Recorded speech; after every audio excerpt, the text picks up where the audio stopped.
Carter, I got your math module program. Looks like you've actually got it where I can use it. So let's look at it so I can get it graded.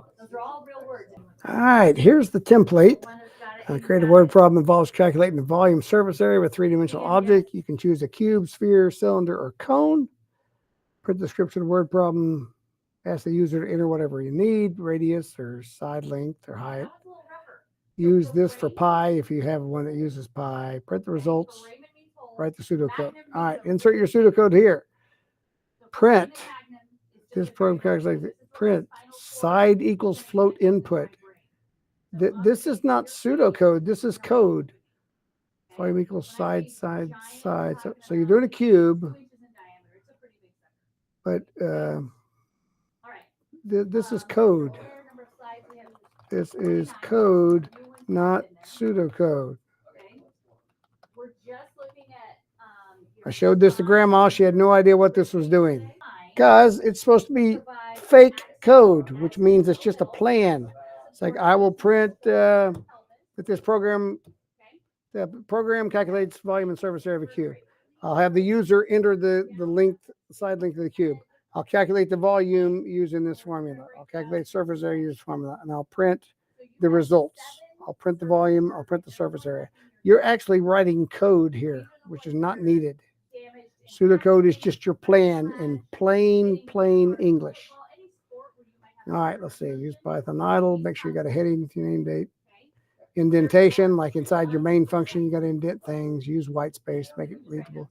Meaningful names. Okay, let's see what we got. There's where your little hashtag starts. And let's see questions. Write the program about volume surface area, three-dimensional objects. It could be useful to find the surface area involved in a sphere, except you said you was doing a cube. I've got to close the parentheses line 12, gave an error. All right, let's go post this into a Python idle. Okay. Oh, I need to get the same line. Okay, name, date, purpose. Great. Get the radius of sphere from the users. Okay. We can put a little space in this to make it easier to read. Where's your main function? You didn't define main function.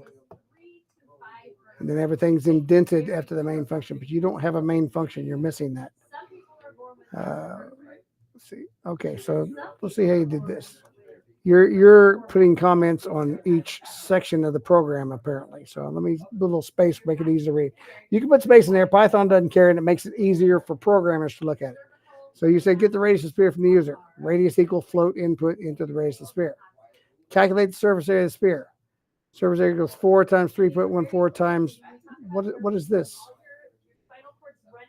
If you remember, if you looked at our program, if you went back and looked in our math lessons, what you need to do before writing these programs, how do we take something to the power of 2? How do we square something? If you look at our code, radius, comma, 2.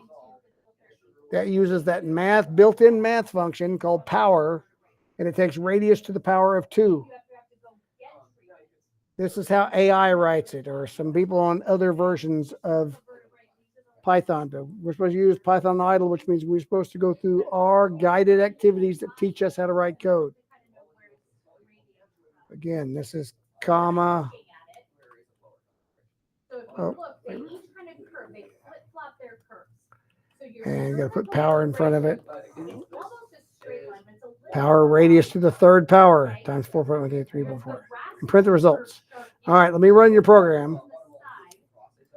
What's the radius of the sphere? I'm going to have a big sphere. 100 is the radius. I'm going to assume that's, let's say, feet or inches. I don't know. 100, big one. The surface area, wow, that's a lot smaller than my radius. And the volume is real dinky. What happened with our calculations? 4 times 3.14 times 100 squared to be like 10,000. So 10,000 times 4 would be 40,000.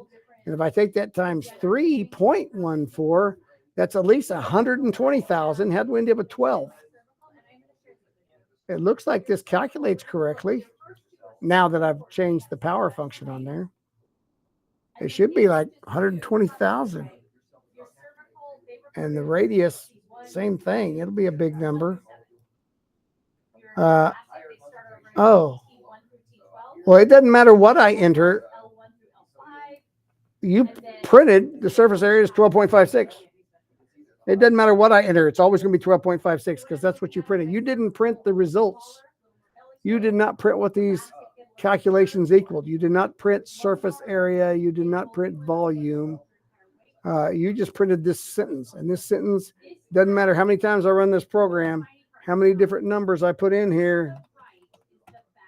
It's always going to have the same output. So if I give you your program to our customer, if we're a business, they're not going to be very happy because everything they enter, they keep getting the same numbers for.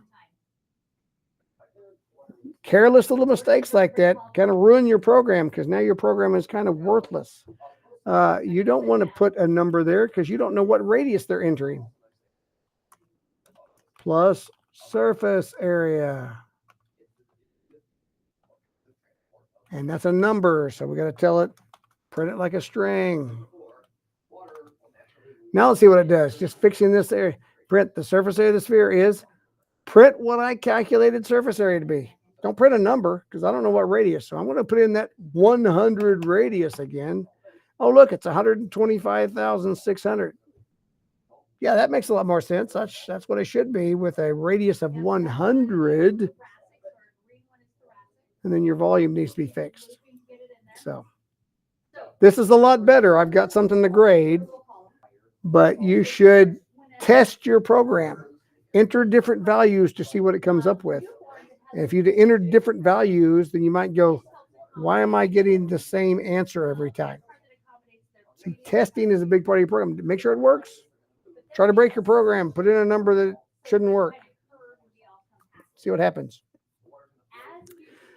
Better though, you've got some good stuff written there. Make sure you're going into the lessons and practicing with the guided activities that's in the lesson because there's sample programs in there. Go in there and change things on those programs. See what they do. Make sure you're understanding what all of those lines of code mean. And this will make you a lot better programmer. You've made big strides over the early ones because now I can actually copy it and paste it and play with it and fix errors and see what it does. So we're getting better. If you want to go back and redo the other ones that were just screenshots that I couldn't grade, please do. And then email me and let me know that the template's been updated because it won't let me know it is unless you do that. So, all right. Well, I'll get this graded. It's bigger than a 0 because it's a lot better. But pay attention to the details. Programming is all about the details and making sure your program does what it's supposed to do. It was close, but it didn't quite do what it's supposed to do. All right, man. I'll get this feedback. We'll see you in class.